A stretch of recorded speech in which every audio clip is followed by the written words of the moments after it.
olan yerinden 1 kilometre kadar aşağıda bu kütüklük bölgede olabilme ihtimaline karşı kontrollerimiz devam ediyor. Ön tarafından bak, ön taraftan bir daha. Dikkatli ol.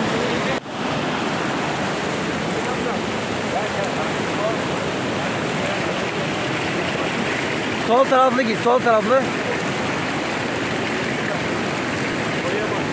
Şu ilerideki ağacın altına da güzelce bir girin.